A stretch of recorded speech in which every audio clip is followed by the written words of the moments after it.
Good evening, everyone. Hello, hello, hello. My name is LaKeesha Hines. You are watching SOS, where I am saving our sex lives one bedroom at a time. Hello, everyone. I'm so excited to be here with you this evening. Thank you for being here. I already see that I have comments in the feed. And so drop your name and where you are streaming from so I can shout you out. Be sure to drop your questions. Do it early so I can address your questions before the end of the night. Hello, all. Today is Tuesday. I don't know how your week is going thus far. I don't know how your day was, but mine was amazing. Absolutely amazing. So I hope you all have had an amazing day as well. So, this is one of those topics. This is one of those topics where it's very sensitive for sure. It can be very emotional, and so I'm very sensitive to that, you guys. But we are going to go through. We will do this together. We will get through it together. It's in three parts because there's a lot to cover. So I am not going to delay. We are going to jump right in. We are talking about sex after betrayal. We know that after there has been infidelity, there's been betrayal, there's been a violation of some sort, that jumping back into sex is can be really uncomfortable. It can make individuals very um nervous, and it requires a certain level of vulnerability and trust, and sometimes, frankly put, couples jump back into sex too soon. And unfortunately, they don't realize it until it's too late. There have been couples that I have worked with where literally the betrayed jump back in too soon and is crying in the middle of the act, crying right after. There's so many signs, and we'll talk about some of those that alert you that maybe they've jumped back into sex too soon, or that you jumped back into sex too soon. So we will talk about those things. We most certainly will. All right. So, but like I said, do not forget, drop your questions because I definitely want to respond to any questions that you guys have. And, feel free to drop your comments as well. If this is resonating with you, let me know. Let me know. Let me know.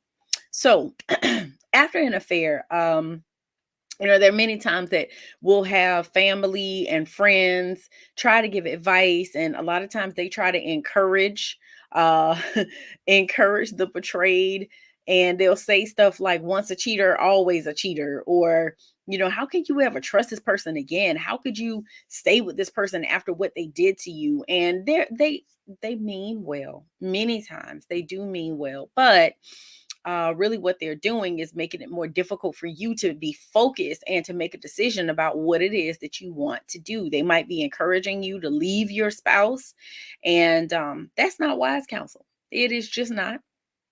And so, the most important thing is for you to try your best not to make any major choices or decisions about your marriage or your committed partnership right away. Because right after the discovery, right after D Day, right, most people are in phase one of the erotic recovery process, and it is the crisis stage. There are three phases of erotic recovery. We will be talking about all three, not tonight. I broke it up into three different parts. But so we're only focusing on the first phase, which is the crisis phase. That's all we're talking about tonight. So as long as you are safe, if there are children involved, as long as the children are safe, you really need to treat yourself as if you've just been through a major car accident, a major collision. Because typically what happens with infidelity, like literally you are riding down just picture yourself, right? You're riding down the highway, listening to your favorite song, you're just jamming, living your best life, and then all of a sudden, boom, you get sideswiped by like a Mack truck, right? And it just completely knocks you off your feet. And w- the same way your car might be in pieces, it feels like your life has been smashed to pieces after you discover that there's been an affair. And this will pass, but right when you're in the midst of it, it literally feels like everything is falling apart. And so oftentimes what will happen is, against your better judgment, you still may choose to re-engage in sexual activity with your spouse. And you might be having more sex than ever before. And it's passionate and it's intense, but you still may not be emotionally ready. So during this crisis phase, just some of the signs, some of the symptoms of being in the crisis phase is feeling emotionally unstable, literally like your emotions are all over the place, and it just feels like you're unable to just get control of your thoughts, your feelings. um I, like, it literally feels like you have mood swings, right? Because one day, you may be fine, you're doing okay, but then the next day, you literally feel as if you, I don't know, like you just can't seem to get control of your emotions. And literally, you may be, like I said, crying one moment, and then the next moment, laughing, feeling good about the situation, feeling hopeful.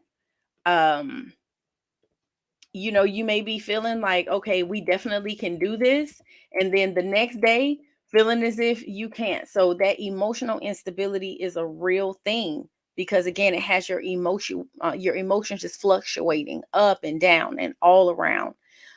Because again, you're in this crisis phase. The next sign or symptom is loss of sleep. And a lot of that has to do with, um, your mind just constantly racing and just constantly playing over and over your D Day. And the more traumatic D Day was, um, the more you may again play it over and over in your mind. Um,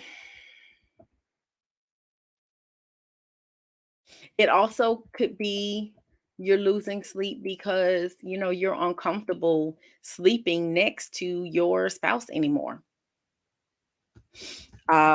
Because a lot of times you feel like, I don't even know this person. I don't know who this person is. And so you may be uncomfortable in your bed. You may be uncomfortable in your own home.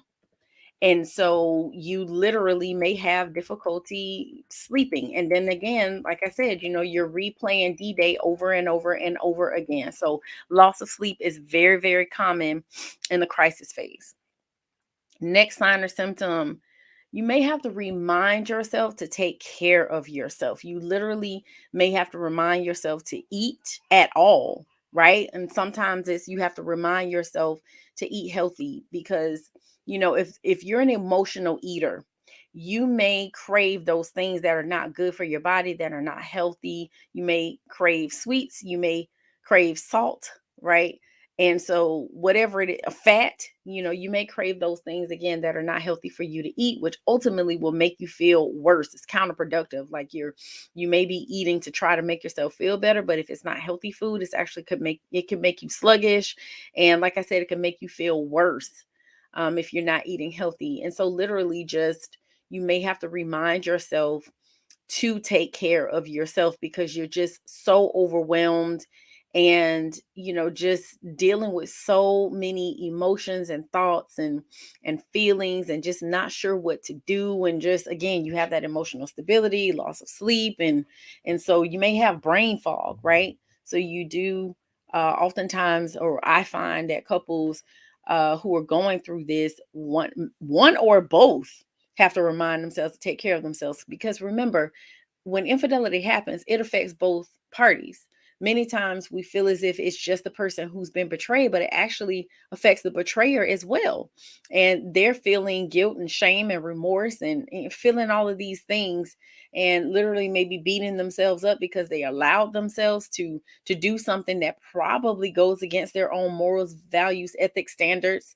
And so they're really trying to rationalize and figure out how they got to that place that they were in, which is typically a dark place. And so they need to remind themselves to take care of themselves as well. So again, this is during this crisis phase. The next sign or symptom is intrusive thoughts. And this definitely, I have heard over and over and over again. I don't know not one betrayed spouse who has not had intrusive thoughts about the affair. And typically, what happens is they will demand to know details about the infidelity. Um, which can lead to more intrusive thoughts. So, we caution couples all the time to be mindful about that process. And this is why we want you to reach out to us as soon as, right after D Day. Like, we want you to reach out so that we can help walk you through this process and help you navigate it in a healthy way so that it doesn't do more harm than good. And so when you're having these intrusive thoughts about the affair and you're demanding to know details about the infidelity, it could lead to conflicts and even arguments, between you and your spouse, because it's so much information and you're completely blindsided with a lot of this. Like, spouses have said often, like, I don't even understand how you could do this. And, how did I miss it? And it just leads to a lot of negative conversation, negative thoughts, negative responses, and couples really, really struggle again with these intrusive thoughts for sure. Um, I don't know, like, I think everybody's different, but I think we can all agree that, again, the thoughts are something that are beyond the individual's control, and the betrayer oftentimes will get angry with the betrayed because they are having these intrusive thoughts as if they can control it, and they can't. Like, again, it's intrusive, meaning it is bombarding its way into that person's brain and they have absolutely no control over it. So there has to be a level of patience and compassion and understanding toward the betrayed, because they literally have no control over these thoughts that are popping into their minds. All right. The next sign or symptom could be having more passionate and intense sex, as I mentioned before. And that is for multiple reasons. Um, Sometimes, many times, it's because of fear. The betrayed may re engage in sex too soon with their spouse because they're afraid that if they don't, that their spouse is going to leave or they're going to cheat again. On the betrayer side, they may re-engage too soon because they're afraid too. They're afraid that they're going to lose their spouse. And so, both parties may have this sense of desperation to want to connect or just to embrace and be held and to have that physical touch and affection. One or more, one or both, I'm sorry, actually may crave the feeling of being intimate and, again, just being held and embraced and being in each other's arms. A lot of times couples are embarrassed to tell their counselor or their friends that they've resumed having sex, and because they realize that it's soon, right? And they're afraid of the judgment, also what someone else might say if they communicate to someone else that, hey, we're back having sex again post infidelity. And also, a lot of times, the betrayed will have some feelings of regret after re-engaging, because they don't want their spouse to think that just because we're having sex again, that means that they're forgiven. And so, um, that's why we have to be so mindful and so careful before we re-engage. And the reason oftentimes that infidelity happened in the first place, because there's been distance created between the two of you. And you might find that after infidelity that you're even more drawn to each other, to use sex as comfort, but not only as comfort, but to express what's known in the animal kingdom as mate guarding. And this primal mate guarding is a way to actually lay claim to one another when monogamy has been threatened. And so it's something that, we hear over and over and over again that couples do. And literally, it's about trying to regain control after control has been lost. All right. So hopefully this is helping you guys. We're going to take a quick break and then we'll come back and I'll jump into the rest of the signs and symptoms that you are in this crisis phase. So do not go anywhere. We'll be right back. Thank you so much.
Welcome to the Couples Academy app. The Couples Academy app is your go-to hub for how to do marriage right. Get started with our app today by perusing our amazing features that conveniently allow you to connect. This app is packed with powerful content and resources to help you grow and stay connected. With this app, you can watch our messages, find marriage resources, watch, listen, and read the real-life stories of restored couples, sign up for events, read articles and blog posts, stay up to date with push notifications, share your favorite messages via Instagram, Facebook, Twitter, or email, and download messages for offline listening. For more information about the Couples Academy app, go to couplesacademy.org.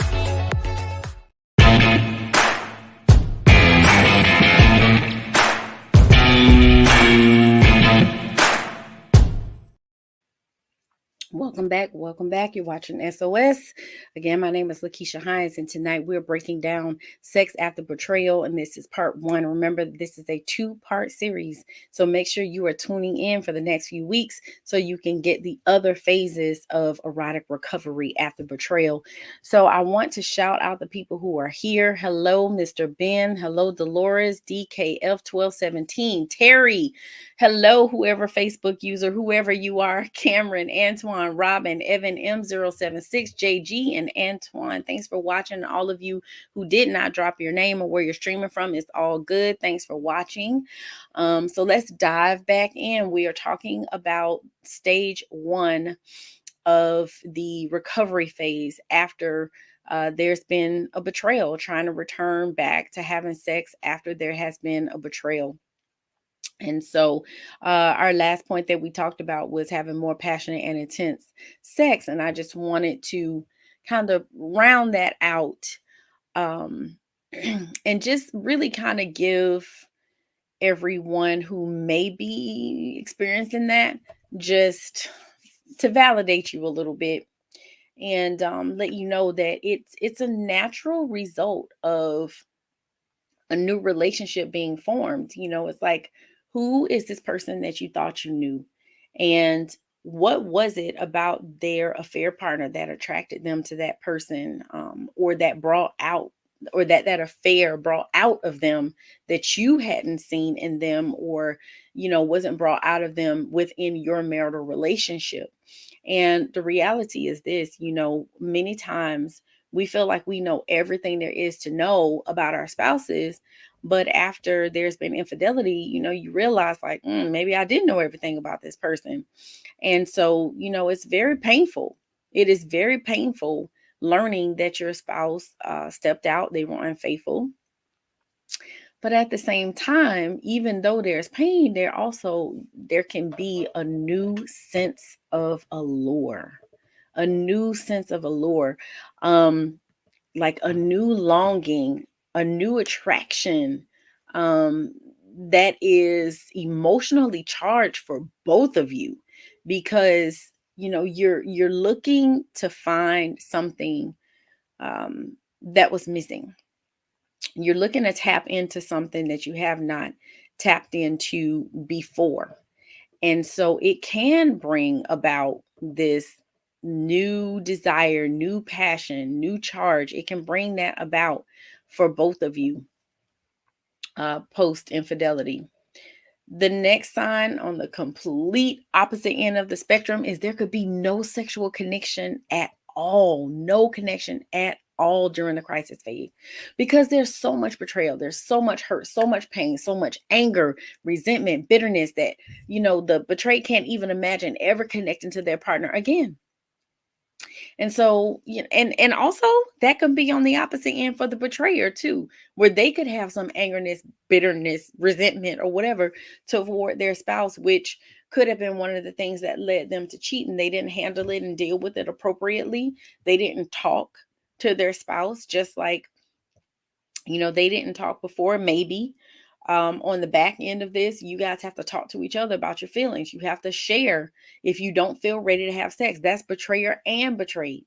And maybe you're okay with some intimate physical time together, like maybe just cuddling, holding each other, holding hands, or whatever. But maybe intercourse is too much, and it's okay. You guys need to take your time, and you can find other ways to feel safe as you're moving through all of the phases of recovery.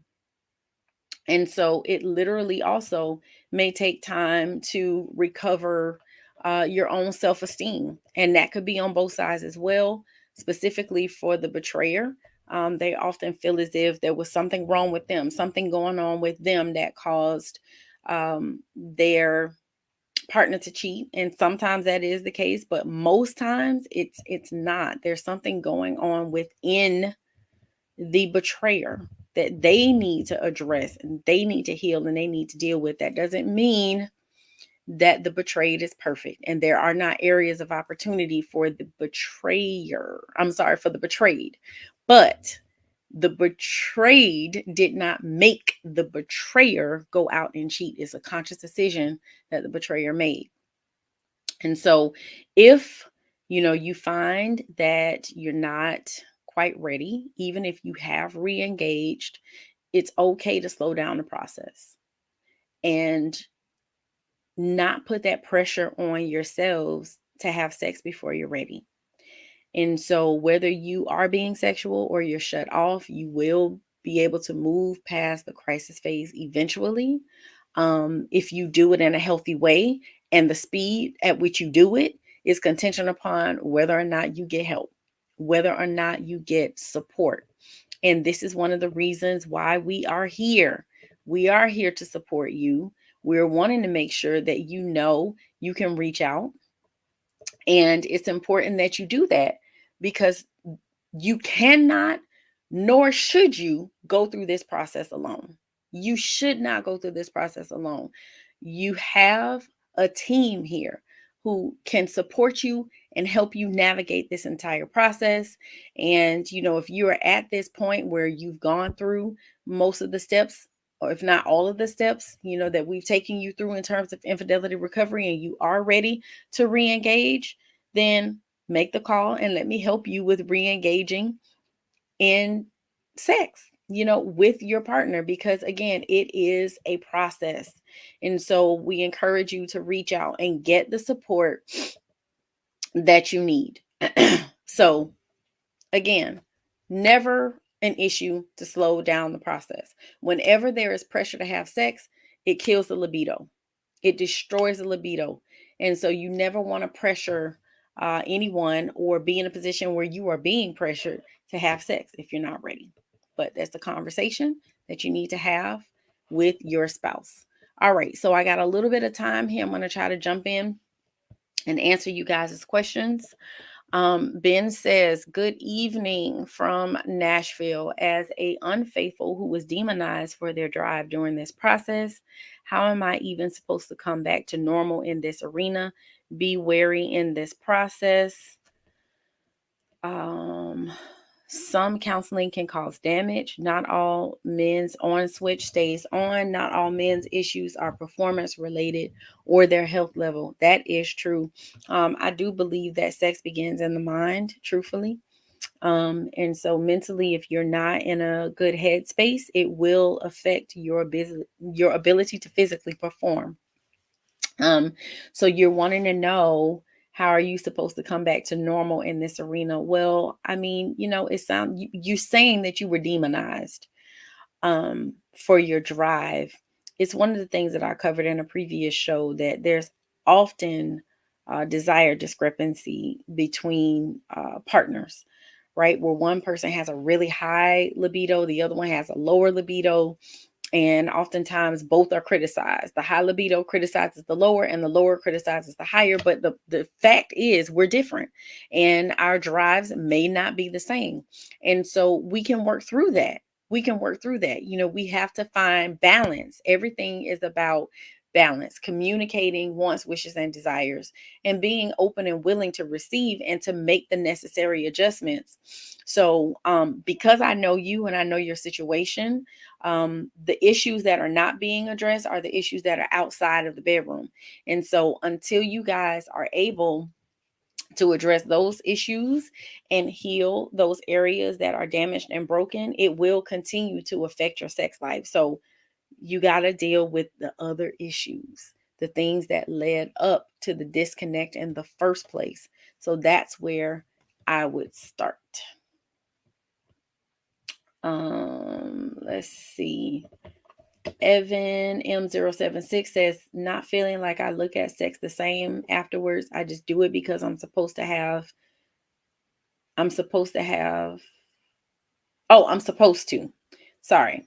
I just do it because I'm supposed to. Have no desire and am just going through the motions. I feel like I could be doing something else.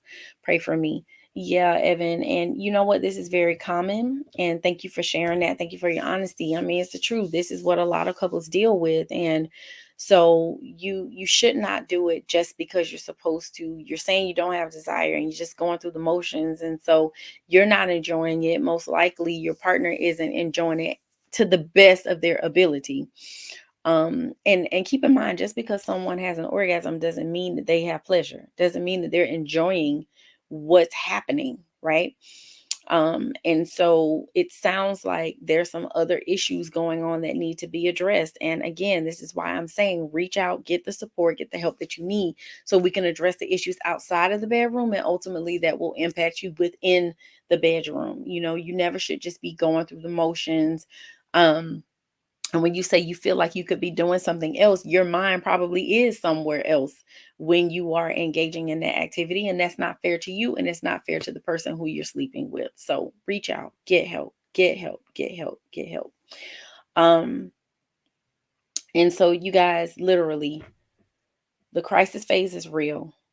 It is such an emotionally charged phase. It is one of those phases where, often there's a lot of hopelessness and you're feeling as if you will never recover from this, but that is not true. That is a lie. You can recover, but you got to get help. So reach out, get the support that you need.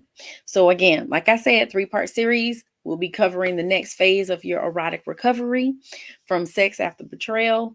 And so make sure you are tuning in. Make sure you like, share, subscribe. Make sure you share with your friends and family and those who you know may be going through the same thing and are in need of assistance. All right. So you guys have a wonderful, wonderful evening, and I will see you next week for part 2. All right. Take care, you guys. Have a good night.